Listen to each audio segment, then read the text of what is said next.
Cheesecake Factory. So that's a great perk as well. Every time I go to Cheesecake Factory, they kind of give me the VIP treatment. So it's nice. I'm not complaining one bit. Well, that's a great thing. Now, what is your definition? I've heard different people have different definitions of soulmate. So I was wondering what your definition of soulmate was, and whether you think it's possible in life for somebody to have, whether there's just one soulmate or whether there's like a multitude of soulmates in people's lives. I think there can be multiples. Just because you know there's one doesn't mean that there can be more. And just because and a soulmate doesn't necessarily have to be a romantic relationship. I have friends who are deep friends, and there's a huge connection with them, and I would consider them to be, I wouldn't say a soulmate in the same level as my wife, but our souls are connected somehow. You just have a certain feeling with certain people. So to me, it's I don't feel as though there's only one, and I kind of feel a soulmate is somebody who you just have a deeper connection with. There's certain people out there that through experiences with each other, through conversations with each other, you kind of know that you're on the same wavelength. And that to me is what a soulmate is. Cool. And how many people are actually involved in Daddy's Up right now? And is it just a New Jersey-based initiative, or is it something you're planning to make national? Well, we're trying to make it national. Right now, Daddy Up it's just myself. Okay. It's a one-person organization. I just try. My main thing is it started Daddy Up when we got the logo and everything. I thought to myself, I'm going to sell me a couple T-shirts, and that's really what it was about. It was a business I was just going to sell some T-shirts to take care of my family with this great idea I had, and then it morphed and it's turned into something else. It's not about T-shirts anymore. It's about really, trying to put this message out there and trying to, turn deadbeats into good fathers. And we do want to take it national. Right now it's just me, and the main thing is trying to create opportunities for fathers to make memories with their children. A lot of times you hear fathers say, I would do this, but there ain't never nothing going on for dads, or ain't this, or ain't that. So we kind of try to solve that problem.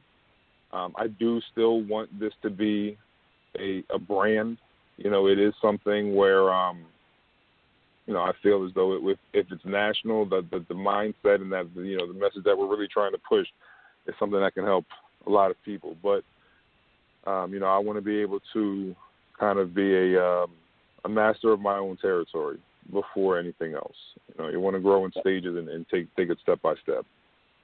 Sounds great. And one of the things that you talked about is trying to turn deadbeats into better dads. I mean, do you think that that's something that's possible, that some of these people that have this reputation of being deadbeat dads, of not being involved with their kids, that is something that some of them can be reached and that they can be turned into more productive citizens in terms of their relationship with their kids? Definitely. I think every man who you would term as a deadbeat has the potential to be a good father. It's just a matter of wanting to be a good dad. You have to have the will more than anything else. If you don't want to be a good dad, if you want to be out doing whatever you do, not having any connection with your children, you're never going to be a good father. The first thing is you have to want it. But and then once you want it, it's all about finding the connection with your child, which I'm sure most men will tell you.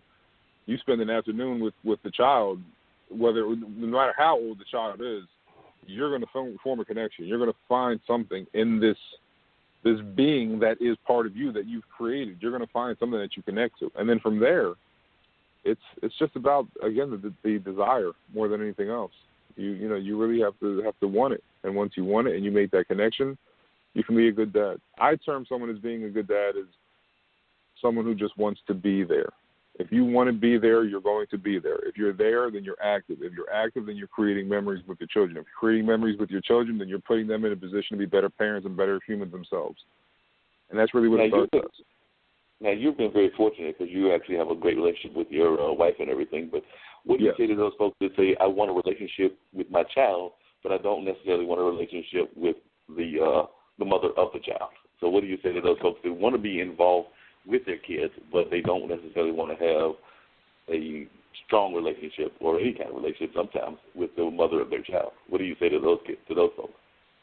I would say to that person that don't let your circumstance with your baby's mother or father, whoever it may be, don't let that circumstance ruin the relationship that you have with your child. You face that circumstance head on, and whatever you want, you make it known. You communicate. Communication is key in life. Without communication, nothing will ever happen.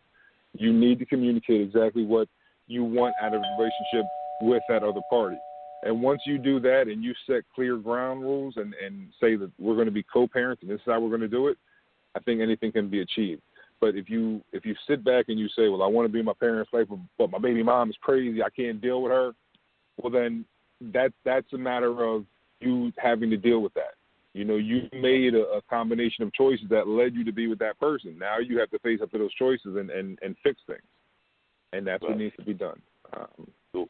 So that's what and the last question I was going to ask you, and I think we've got some other guests that have called in as well, is how did you get honored by the NAACP up there, and how did you find out about this honor and that you're going to have next month?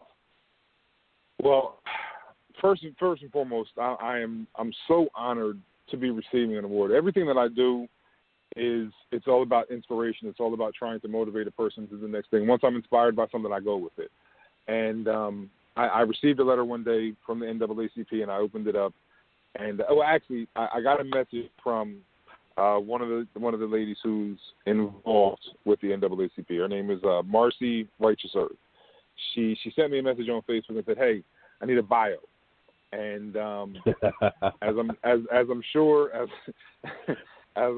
some people know, I'm kind of late with bios. And I didn't send my bio right away. As a matter of fact, I spaced out and I forgot about it. And I kept thinking, I got to get this bio to her. And all of a sudden, I got this letter in the mail one day, and it said, "You've been selected by the NAACP for the WEB Du Bois Award." And I thought, oh my goodness, I can't believe this. This is amazing. And I looked on the side of the paper, the ledger where it had all the members' names, and I saw the name Marcy Righteous Earth, and I said, oh, that's what it was about. And I automatically just felt terrible because my brain is scrambled. Like I said, I got a bunch of kids under 6 years old, and my brain is somewhere else most of the time. But I am the fact that what that organization stands for and everything that organization has accomplished and everything that they're still trying to accomplish and everything that they've done for everyone, to be honored by that organization and to have those 5 letters, on that award. I mean, to me, I can't put into words what that means to me. When I think about that, I think of my father, my grandfather, my great-grandfather up in heaven looking down and smiling because I'm doing something. I'm doing something for humans, period, but I'm doing something for our people. And it feels great. It feels great. Definitely appreciate it.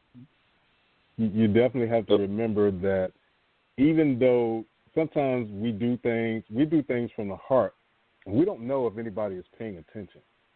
And this is a classic example of, when you feel nobody's watching, somebody is paying attention. So on behalf of the Southern Burlington County NAACP, to which I am first vice president and Freedom Fund chair, we salute you, and we look forward to honoring you on October 28th for the award you have so rightfully deserved, sir.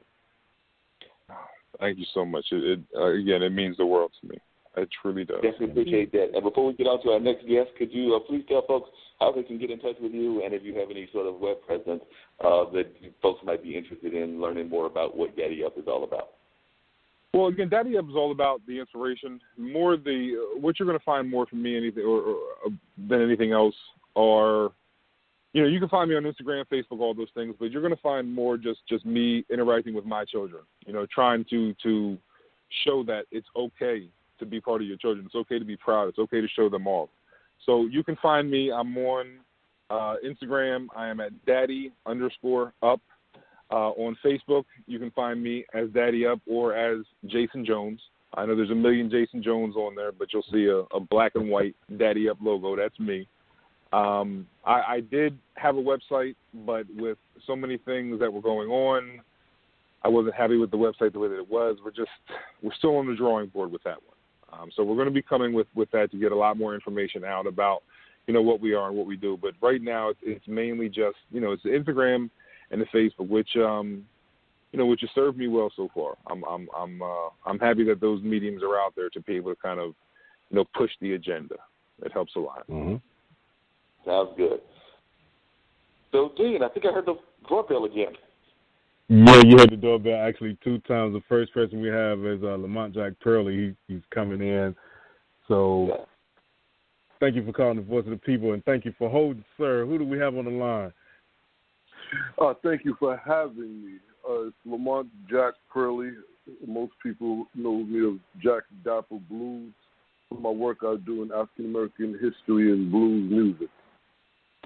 And I'm glad you called, Lamont. I've got you on. I've got another guest that will be talking as well, but we're going to have you on as a bigger guest, but I did want you to call in and give a teaser because I understand that you have got a honor and that you were honored recently as well. I understand that in your home state you have recently won a major award. So why don't you tell people about what award you just recently received and why you received it? Yes. First, and again, thank you for having me, and thank you for the upcoming show that you'll have me as a guest on. I've been inducted into the New York Blues Hall of Fame for historical TV and radio productions. So what that means is I'm pretty much a folklorist. I'm a blues musician as well and a content producer. And my platform called Jack Dapper Blues Radio, what we do is we celebrate and preserve blues music, and we raise cultural and ethnic awareness around the fact that blues music is African American history. It's a predecessor of blues music as well as the offshoots of blues music. And we also discuss and highlight how different events, American history, changed the dynamic of the community, which also changed what I like to call the faith of the tribe, which would be the music.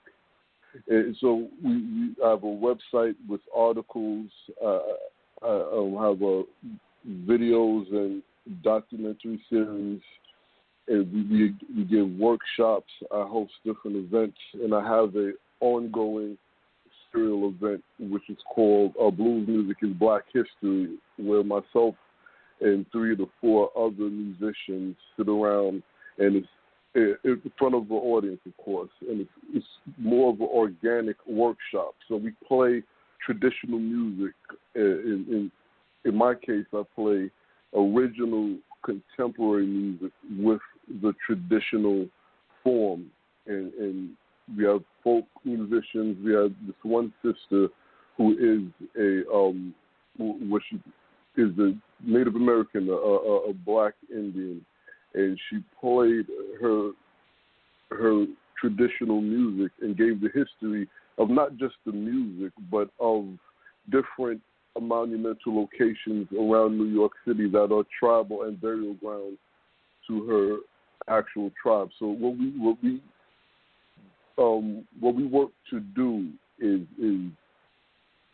tell the narrative from the people that the narrative belongs to. So we definitely appreciate you. And like I said, when I talked to you earlier, we will definitely have a further explanation of all of the stuff that you do. But I did want to have people get at least a feel for some of what you do. So I wanted you to call in and just give like a little bit of a few-minute teaser about some of the history. And we know that the history of music is very important and that it is often tied to our own regular historical narrative. So it'll be good having a further conversation with you about that in the month of October. But I did want folks to know about you winning that great honoring by the folks that recognize your skills in the state of New York. So like we say, we are definitely in various states, including right here. So we definitely wanted to have you on the show to just tell people about that. And I'll talk to you later on, and we'll schedule a further in-depth interview. Thank you very much, sir. Pleasure. All right, then. still with me, D? You know I'm still here, bro.